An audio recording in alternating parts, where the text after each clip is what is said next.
Hi, everyone, and welcome to the Toddcast. My name is Imani, and I'm here with Mariam today, and we're going to be talking a little bit more about the Black Lives Matter movement. Just as a quick overview, we're going to be going over the history of the Black Lives Matter movement. We're going to go into some specific goals that the movement has, and then we're going to talk a little bit more about our perspectives on the matter and kind of how we understand the information and what's been going on recently in the news. Yeah, so just to start, we wanted to bring up this topic because, of course, it's relevant now in the protests that are happening in the United States, but we also want to give a little bit of background on when it started. So the Black Lives Matter movement started in 2013 after the shooting of Trayvon Martin, who was an unarmed Black teenager in Florida by a man named George Zimmerman. And Zimmerman was actually acquitted of the charges carried against him, and it sparked an outrage because Trayvon Martin was a teenager, he was unarmed, he did not deserve to be fatally shot, and that was kind of the beginning of the movement. The Black Lives Matter movement expanded in 2014 after the shooting of Eric Garner and Michael Brown. Garner died in New York City at the hands of white police officers, and they held him for an illegal chokehold, which was captured on video. Michael Brown was a teenager who was shot in Ferguson, Missouri. And of course, the protests in Missouri that followed after garnered a lot of media attention, both in the United States and worldwide. And then the movement was sparked again in 2020 after the death of George Floyd, who was also an unarmed Black man, and he was pronounced dead after a white Minneapolis police officer knelt on Floyd's neck for several minutes while Floyd repeatedly was trying to convey that he could not breathe. The video captured of his last moments triggered massive demonstrations in cities throughout the United States and across the globe. The tragedy after the tragedy swayed U.S. public opinion in favor of Black Lives Matter, while drawing a lot of attention to the problem that of the entrenched racism in American society. Since the different events that have happened in history involving Black Lives Matter, there's really been one main goal of the movement, and that's to bring attention to the unfair treatment of Black people in through different institutions, laws, and policies that help perpetuate this unfairness. The movement has fought racism through an assortment of ways, through political action, letter writing, campaigns, and nonviolent protests. Black Lives Matter seeks to combat police brutality, the over-policing of minority neighborhoods, and the abuses committed by for-profit jails. Its efforts have included calls for better training for police and greater accountability for police misconduct. Black Lives Matter activists have also called for defunding the police, and that's been something that's been recently been one thing that's really been put out as the forefront up for the movement in recent times. And really that's revolving around reducing police department budgets and investing the freed up funds in community social services, such as mental health and conflict resolution programs. Black Lives Matter activists have also worked on voter registration and get out the vote campaigns in Black communities. And in addition, Black Lives Matter programs have celebrated Black artists and writers. As a whole, Black Lives Matter, it's not a centralized movement. It's very grassroots based in that it's kind of propelled by the people. And so while there may not be like a specific like laundry list of things that like everyone has agreed upon as what needs to happen next, I think there's like a general consensus that the police brutality needs to change in favor of not killing Black. Yeah, if we remember, like in 2013, Black Lives Matter was not as widely accepted as it is now as a political statement, or even as a statement of just from a human rights perspective. People were uncomfortable when anyone would bring up the systemic racism that exists, especially within police departments over the United States, and how Black people or especially Black men are disproportionately being fatally shot and killed for alleged crimes than any other race. and that this movement that sparked back then has now taken on this role of trying to highlight all of these issues, because this whole problem is not just uh, the deaths that we've mentioned or the ones that have garnered attention. This is an issue that is deep rooted in the United States, and it's very important now to bring these to light, because this is not about partisanship. It's not about who's right and who's wrong. It's about trying to bring justice to people who have been oppressed by the system for so long now that it's become normalized. Yeah, and I think, like, going into kind of personally how we, like, have absorbed the information, I remember very specifically in 2012 when Trayvon Martin was shot, and, like, at that time, I was, like, what, 12 years old? And so politics and the news wasn't particularly interesting to me, but I remember following that story and following George Zimmerman being arrested and, like, the case being put up to court, and I remember when George Zimmerman wasn't tried, or like he was acquitted, and I remember like just feeling really disappointed in that. Um, and then, like, growing up, like, as a Black woman, like, I've never felt particularly trustful in the police, or that um, my life was in any way more protected when they were around. But like just seeing that case really kind of solidified that idea in my mind, that I had from a young age, but like was more concrete when that happened. And I mean, just going forward from that, I've always known there's been a difference, but like especially seeing the differences in the way Black people are treated by the police and white people are treated by the police, especially during the pandemic, I think has really opened my eyes even more, if that's even possible.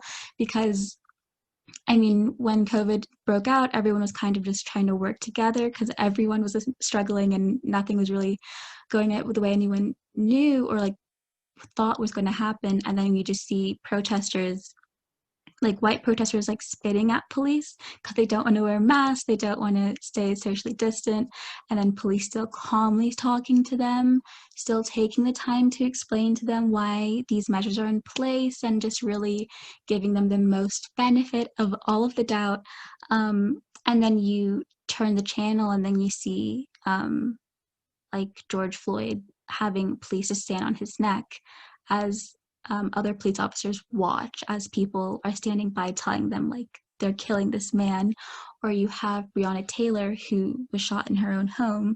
And so it's like when you just see such like blatant, like that blatant dichotomy of like what really happens, it's crazy how then people can also say that this is a partisan issue, or like police brutality against Black lives doesn't happen, you know. And so it's just really interesting to see how even with all these glaring like issues put at the very forefront, that it's still like an issue of discussion. And so that's just like really interesting for me to see. And so I have never really felt, I've never really been like had any interactions with the police, thankfully.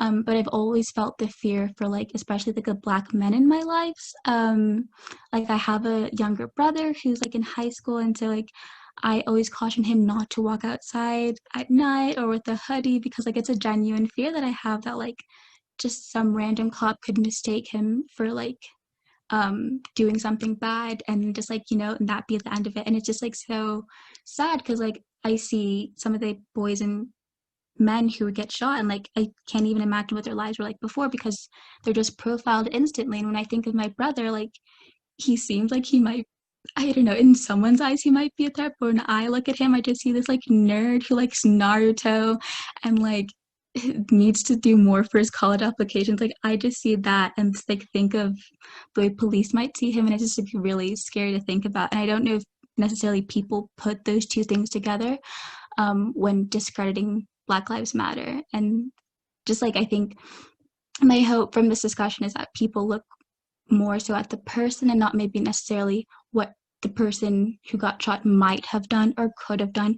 Because at the root of Black Lives Matter, it's like that all Black lives matter. Even if the Black person is stealing, like they still don't deserve to get shot. Even if the Black person is like a doctor just walking down the street, like all their lives matter equally. And so I think that more than anything is, I think, the biggest piece of information I think people should take out of like these different types of discussion.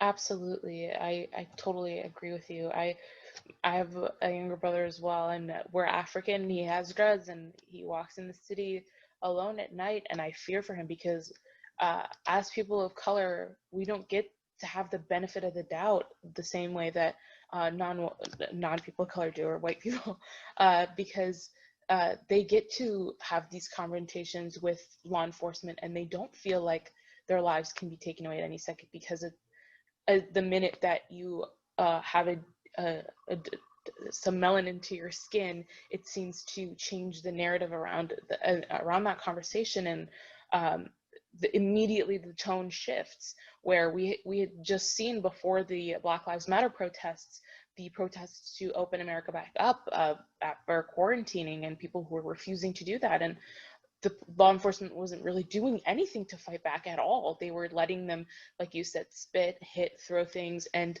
there was no resistance. Whereas when we're talking about Black lives, it seemed to be a very, very different reaction, and just people of color don't seem to get that pass of like, well, they're fighting for something, or maybe they have a point. They're not even given the chance to be heard. And if you take all of the issues around systemic racism, and if that argument isn't enough to convince people of why Black Lives Matter is important, or why people shouldn't be just shot in the street for no reason, if we look at it from a more logical, or from more like a unbiased, no emotion type of argument, where is it in the Constitution okay for an officer to take someone's life for $20 bill, that an alleged counterfeit $20 bill?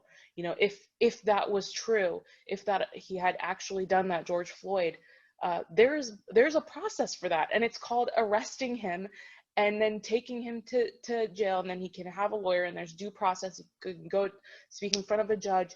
There's a process for this. It's in the Constitution. It's there for a reason. We can't just be taking matters into our own hands and then just deciding people's fates on the street because they felt like it. That's not right, and it's not what this country was built on. And if we want to take away all other humanitarian reasons why it's not okay for all of these shootings to be happening, or all of these police brutality cases to be happening, but we can look at it from a perspective of, if you really care about this country, and you really care about the law, and you really care about upholding it, then we should be placing police officers accountable for breaking the law and for doing something that is not constitutional. Yeah, no, definitely. And I think if we were to give like the benefit of the doubt to the police, I mean, they don't have easy jobs, and I think that's something that we should like at least put out there. But I also don't think that they should be allowed to have the amount of protection under the law that they currently have, because there's really no like they do things and there's no repercussions. And then even within the police system, there aren't a lot of like whistleblowers aren't given the same like good treatment as you might expect in different agencies, where like you're like it's good thing to call out bad things that are happening within whatever office you're in. But when you look at the police department, it's almost looked down upon, and there's like a brotherhood and a code of conduct, and there's just like a really like hush hush, you keep it between yourselves, instead of like bringing bad things to light. And I think more so than just bring, I think it's a good thing that we're talking about police brutality and how that needs to stop, but I also think there needs to be like structural change that needs to happen within the police force, because the way it is now, it just protects themselves when they're supposed to be protecting the communities, and that's really not happening in the way that it should. Yeah.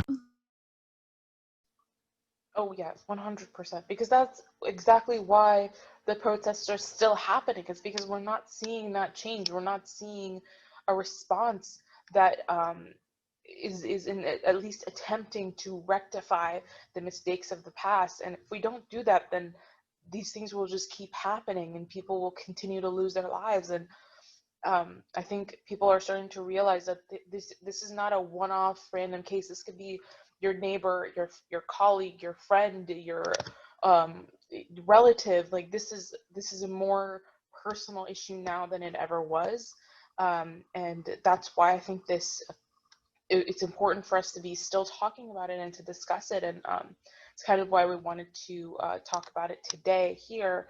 And of course, there's still a lot of discourse that is still happening around it. And this is still, especially with the Kenosha protests, that this is still an evolving situation that will continue to lay itself out, and hopefully we do start seeing change, and hopefully things do start to matter. But as far as right now, what we can do is continue to spread the message, continue to tell stories of Black people, and raise up their voices and make sure that they're being heard, because this is the only way to make things right. And yeah, I'm glad that we could discuss it here today. Yeah, no, this is definitely a great conversation. And I think if you can, definitely donate, raise awareness, register to vote, do as much as you can to help in any way you can. And then if not, I think also the simplest thing we can do is just continue to have these conversations like you're talking about, because it doesn't end here. Like we talk about it, but like there's still conversation that we can be having with our friends, with our family members, with our community, because it is like a structural change that we need to have within ourselves and with the society, and it's not going to happen overnight. But I'm not glad that this has become like a big global issue, but I'm glad that it's getting the attention that it deserves. And I'm hoping that like there's a lot of momentum behind it that will actually bring about change. Yes, and if you're listening to this and you want to help, we will try to leave links to places where you can donate. Also, you could follow Black Lives Matter on social media. Then follow either the hashtag or the accounts, and you'll be able to find other ways to help engage your community and the people around you. And yeah, thank you so much for listening. I'm Mariam, who was here with Imani. We're from the Schar Undergraduate Student Organization, talking about with you on the Toddcast.